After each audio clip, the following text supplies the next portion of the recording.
Hello everyone, welcome to स्व अध्ययन। मैं संगीता मैम आप सबको स्व अध्ययन पर स्वागत करती हूँ। आज हम पढ़ेंगे कक्षा 9 क्षितिज भाग 1 पाठ्य पुस्तक की एक कविता कैदी और कोकिला। कवि हैं माखनलाल चतुर्वेदी। माखनलाल चतुर्वेदी जी एक क्रांतिकारी कवि थे। उनका जन्म मध्य प्रदेश के होशंगाबाद जिले में हुआ था। उन्होंने बहुत सी काव्य, साहित्य कृति आदि की रचना किए हैं। पुष्प की अभिलाषा उनके द्वारा रचित एक महत्वपूर्ण कविता है। चतुर्वेदी जी कविता में शिल्प की तुलना में भाव को अधिक महत्व देते हैं। आज हम उनके द्वारा रचित एक कविता पढ़ेंगे, कैदी और कोकिला। इस कविता में जेल में कवि एकाकी और उदास हैं। एक कोयल से बात करते हुए नजर आते हैं।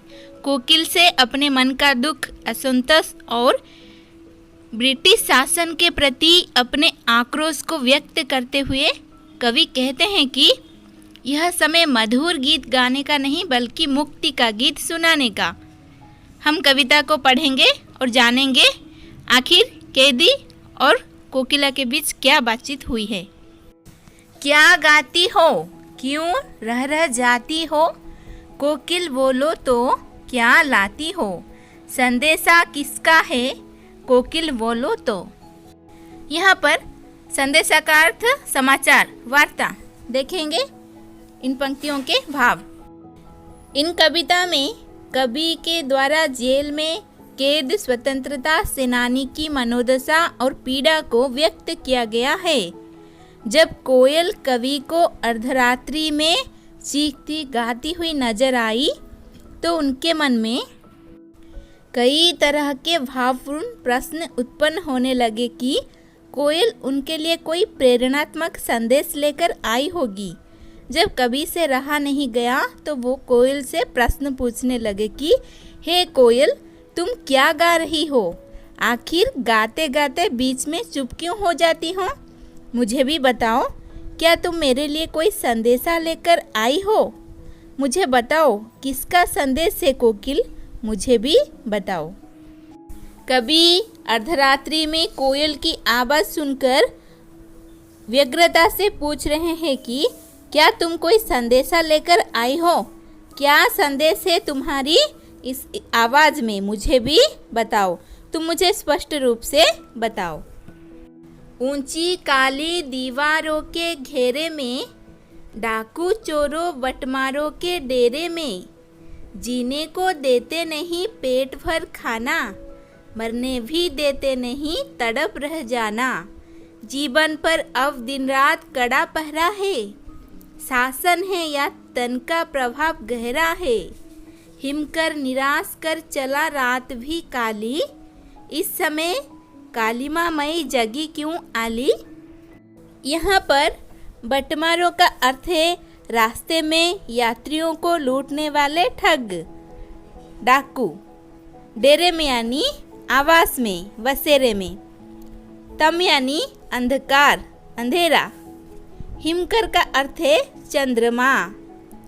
कालिमामय का अर्थ काली और आली का अर्थ सखी। यहाँ पर कवि ने कोयल को सखी के नाम से पुकारा है। अब हम इन पंक्तियों के भाव देखेंगे। इन पंक्तियों में कवि ने पराधीन भारतीयों के प्रति ब्रिटिश शासन की क्रूरता को उजागर करने का प्रयास किया है। कवि एक स्वतंत्रता सेनानी और कैदी के रूप में जेल के अंदर उनके साथ होने वाले अत्याचार को यहाँ पर व्यक्त करते हुए कहते हैं कि उन्हें जेल के भीतर अंधकारमय ऊंची दीवारों के घेरे में रख दिया गया है, जहाँ अपमानित होकर डाकू चोरों लुटेरे के साथ उन्हें रहना पड़ता है। न जीने के लिए पेट भर खाना नसीब होता है और न ही मरने की छूट दी जाती है। जख्मी शरीर को तड़पता हुआ छोड़ देना ही शासन का उद्देश्य है शायद। कैदियों की स्वतंत्रता छीनकर रात दिन का कड़ा पहरा लगा दिया गया है। जब कभी आसमान की ओर देखते हैं तो आशा रूपी चंद्रमा नहीं दिखाई देता, बल्कि अंधकार रूपी निराशा हाथ लगती है। तभी कभी कोयल को संबंधित करते हुए कहते हैं कि हे कोयल, इतनी काली घनघोर रात में तू क्यों जाग रही है, मुझे भी बताओ।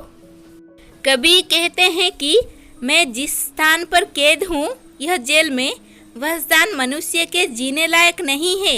यहाँ की दीवारें भयानक काली और ऊंची है और मुझे चोरों डाकुओं के साथ रहना पड़ता है और सिपाही हमें कड़ा पहरा में रखते हैं। कभी प्रश्न करता है कि यह अंग्रेजों का अंधकारमय शासन है या वास्तव में गहरी काली अंधियारी रात है। रात इस सीमा तक काली है कि प्रकाश या आशा रूपी चंद्रमा भी उसके आगे परास्त है। वह भी निराशा का संदेश दे रहा है, अर्थात उसका प्रकाश भी क्षीण प्रतीत होता है। कभी कोयल से कहते हैं कि हे सखी, इस भयानक अंधेरी रात में तुम क्यों जाग रही हो? क्या तुम मुझसे कुछ कहना चाह रही हो? क्यों हुक पड़ी वेदना बोझ वाली सी, कोकिल बोलो तो क्या लूटा मृदुल वैभव की रखवाली सी, कोकिल बोलो तो। यहाँ पर हुक का अर्थ है कसक, यानी पीड़ा से भरी हुई आवाज। वेदना यानी यंत्रणा, तकलीफ। बोझ का अर्थ है भार। मृदुल का अर्थ है कोमल, मीठा। वैभव का अर्थ है ऐश्वर्य, धन दौलत, धन संपत्ति। अब हम इन पंक्तियों के भाव देखेंगे। जेल में कैद भारतीयों की वेदनाओं का एहसास कोयल को भी था। शायद इसीलिए कोयल की आवाज में कवि ने दर्द महसूस किया और उन्हें लगा कि कोयल ने अंग्रेजी हुकूमत के द्वारा भारतीयों पर किए जाने वाले अत्याचार को देख लिया है। इसीलिए उसके कंठ से मीठी ध्वनि के बदले वेदना का स्वर फूट रहा है। कोयल को देखकर कवि को लगा कि कोयल अपनी वेदना साझा करना चाह रही है। कवि कोयल से पूछ रहे हैं कि हे कोयल, तुम्हारा क्या लूट गया, मुझे भी बताओ। उस समय कोयल की मीठी आवाज़ कहीं गुम हो गई थी। जो मीठी आवाज़ उसकी वैभव और पहचान है। कोयल का दुखद भाव देखकर कवि पूछते हैं कि हे कोयल, आखिर तुम पर कैसा दुख का पहाड़ टूटा है, मुझे भी बताओ। तुम्हारा ऐसा क्या लूट गया है जिसको लेकर तुम इतनी उद्विग्न और व्याकुल हो और आधी रात को तुम्हारी वाणी इतनी कारुणिक दुखपूर्ण हो रही है।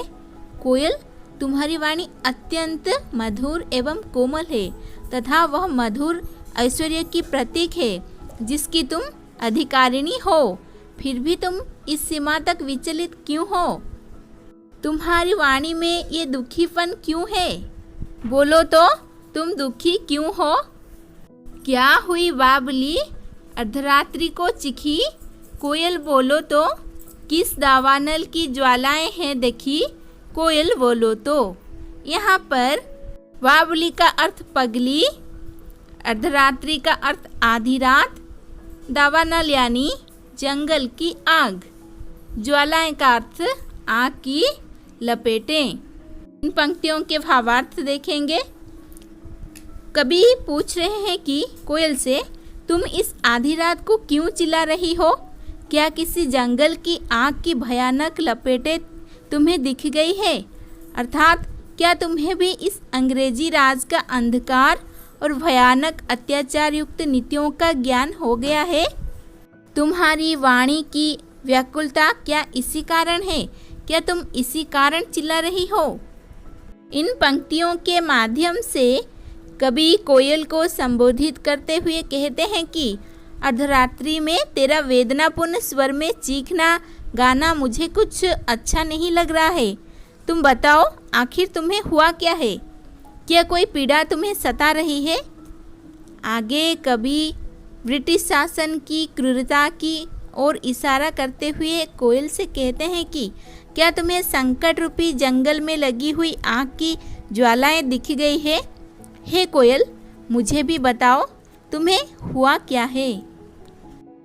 क्या देख न सकती जंजीरों का कहना, हथकड़ियों क्यों यह ब्रिटिश राज का गहना, कोल्हू का चरक ज्यों चूं जीवन की तान, गिट्टी पर अंगुलियों ने लिखे गान, हूँ मोट खींचता लगा पेट पर जुआ, खाली करता हूँ ब्रिटिश अकड़ का कुआं, दिन में करुणा क्यों जगे रुलाने वाली, इसीलिए रात में गजब ढा रही आली।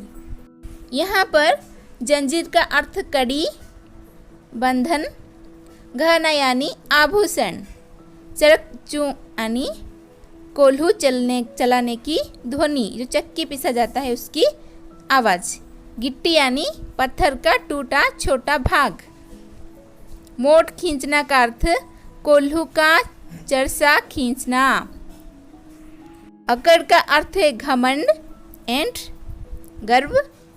अब हम इन पंक्तियों के भावार्थ देखेंगे। कवि कोयल से कहते हैं कि हे कोयल, क्या तुम्हें हमारे शरीर पर पड़ी हुई जंजीरें दिखाई नहीं पड़ती? ये जंजीरें हमें किसी गहने से कम प्रतीत नहीं होती, और ये जो हथकड़ियाँ हमने पहन रखी है, ये अंग्रेजी राज द्वारा हमें दिया गया उपहार है, जो गहने के रूप में हमारे शरीर और हाथों में सजी हुई है।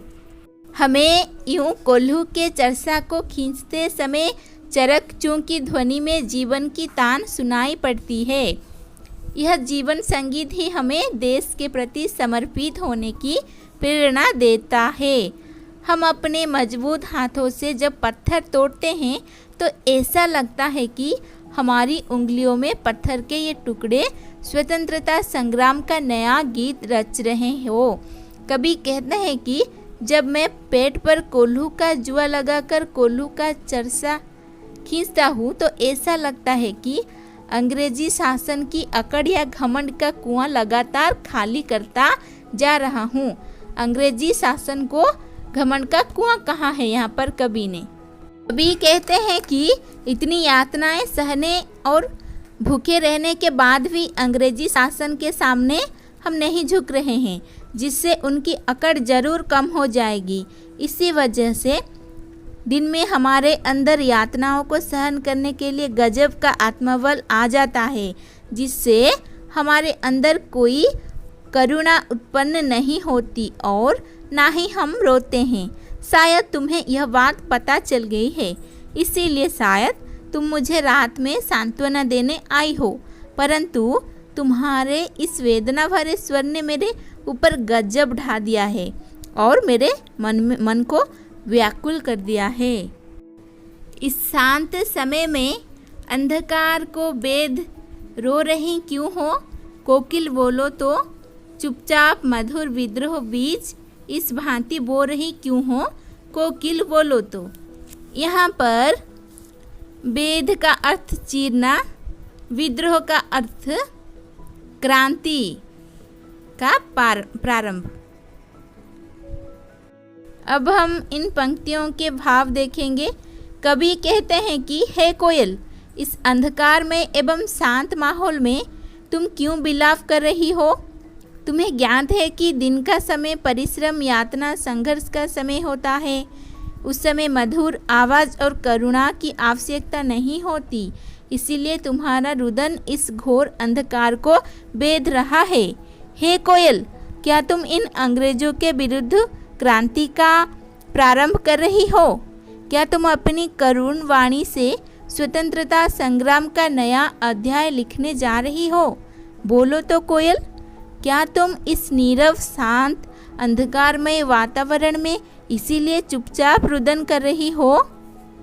इन पंक्तियों के माध्यम से कवि कोयल से कहते हैं कि इस आधी रात्रि में तुम अंधेरे को चीरते हुए इस तरह क्यों रो रही हो?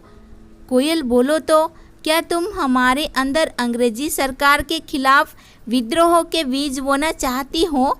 इस तरह कवि ने जेल में कैद एक स्वतंत्रता सेनानी के मन की दशा का वर्णन किया है कि किस प्रकार कोयल यह गीत गा गा कर भारतीयों में देश प्रेम और देशभक्ति की भावना को मजबूत बनाना चाहती हैं ताकि वे अंग्रेजों की परतंत्रता से मुक्ति पा सकें। काली तू रजनी भी काली, शासन की करनी भी काली, काली लहर कल्पना काली, मेरी काल कोठरी काली, टोपी काली कमली काली, मेरी लोहे श्रृंखला काली, पहरे की हुंकृति की ब्याली, तिस पर है गाली ए आली। यहाँ पर रजनी का अर्थ रात्रि, करनी का अर्थ कर्म काम, काल का अर्थ कोठरी काले रंग की कोठरी, संकरी कोठरी छोटी कोठरी, और कमली का अर्थ कंबल, लोहे श्रृंखला यानी लोहे की जंजीर, हुंकृति का अर्थ हुंकार गर्जन, ब्याली का अर्थ है नागिन, तिस पर यानी उस पर। अब इन पंक्तियों के भाव देखेंगे। कवि कहते हैं कि हे कोयल, जिस प्रकार रात का रंग काला है वही काला रंग तुम्हारा भी है। अंग्रेजों का बर्ताव भी नितांत काला अर्थात अमानवीय है। उनका यह व्यवहार मेरे मन में कई तरह की भयंकर कल्पनाएं भर देता है। बुरी बुरी कल्पनाएं एवं विचार लहर के समान इस काली अंधेरी कोठरी में घूमते रहते हैं, यानी बुरी विचार उस काली कोठरी में लहरें की तरह उनके चारों ओर घूमते रहते हैं। कभी ऐसा कोयल से बोल रहे हैं। मेरी काल कोठरी का वातावरण भी नितांत कालिमा युक्त अर्थात रोशनी विहीन है। कैदियों को दी जाने वाली टोपी भी काली है और कंबल भी काला है। यहाँ तक कि मेरा शरीर जिन लोहे की जंजीरों से बंधा है उसका रंग भी काला है, अर्थात कारागार और प्राकृतिक वातावरण सभी कालिमा युक्त हैं। इस अंधकार में कालिमा युक्त वातावरण में पहरेदार की भीषण आवाज़, पहरेदार का हुंकार सर्पिणी के डसने जैसा भय उत्पन्न कर रही है। यानी कवि कहते हैं कि इस काली रात में पहरेदार ऐसा आवाज़ लगाता है जैसे लगता है कोई सर्पिणी डंक मारने के लिए, डसने के लिए आ रही हो।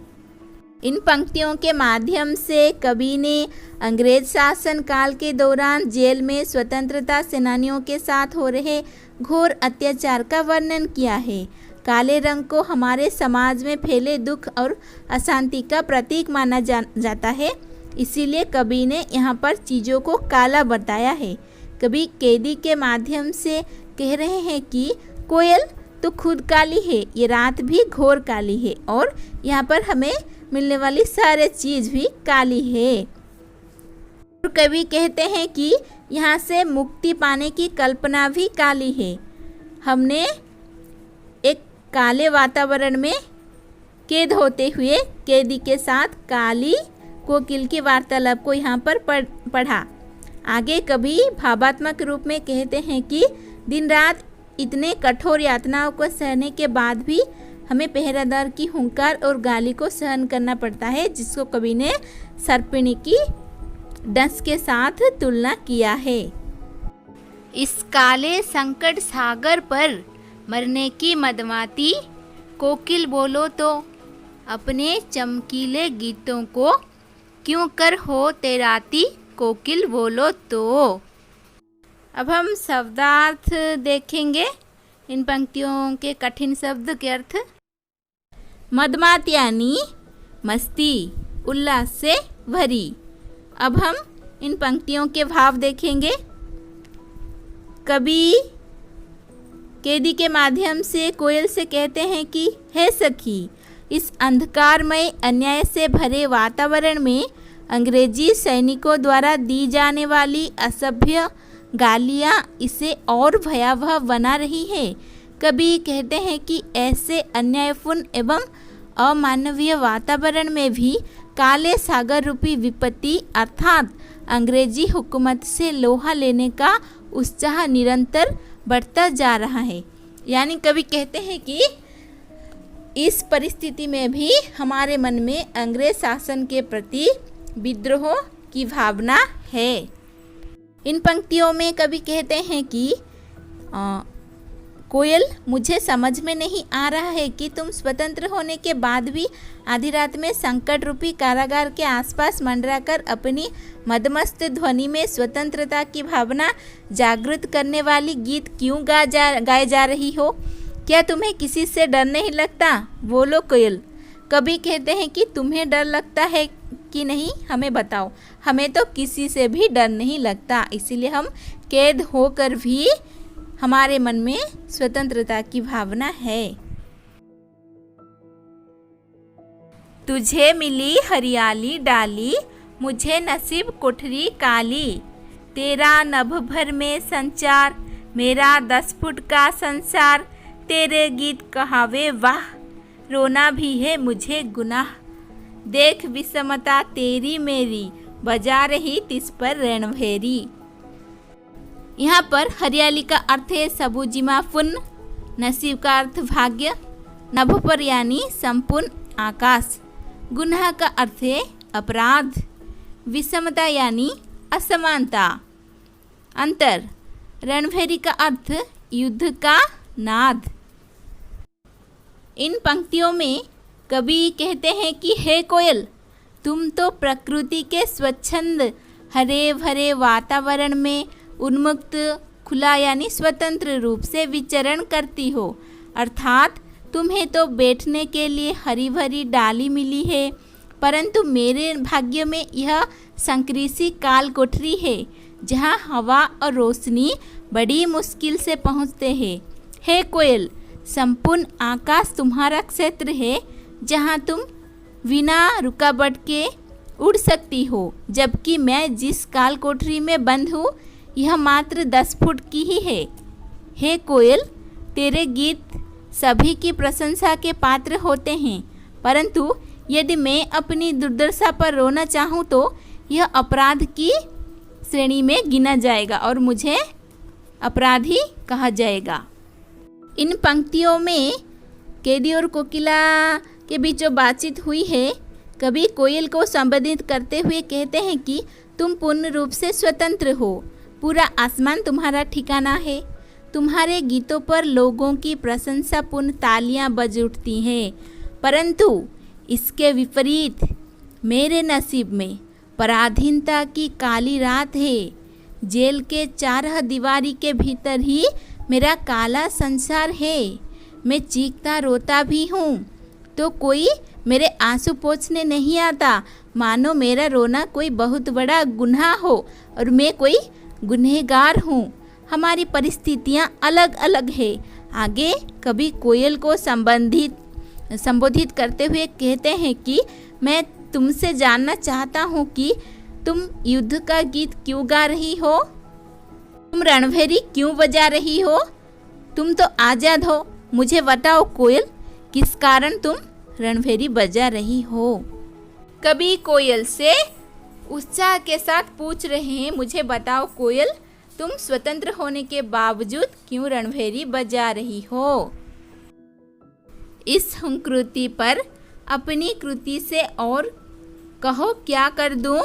कोकिल बोलो तो मोहन के व्रत पर प्राणों का आसव किसमें भर दूं। कोकिल बोलो तो।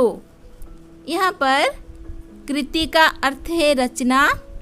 मोहन यानी मोहनदास करमचंद गांधी अर्थात महात्मा गांधी। आसव यानी रस। अब हम इन अंतिम पंक्तियों के भाव देखेंगे।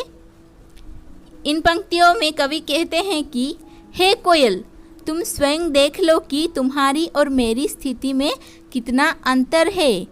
तब भी तुम अंग्रेजी शासन के विरुद्ध युद्ध का संगीत बजा रही हो। हे कोयल, यह बताओ कि तुम्हारी इस हुंकार पर मैं क्या कर सकता हूँ।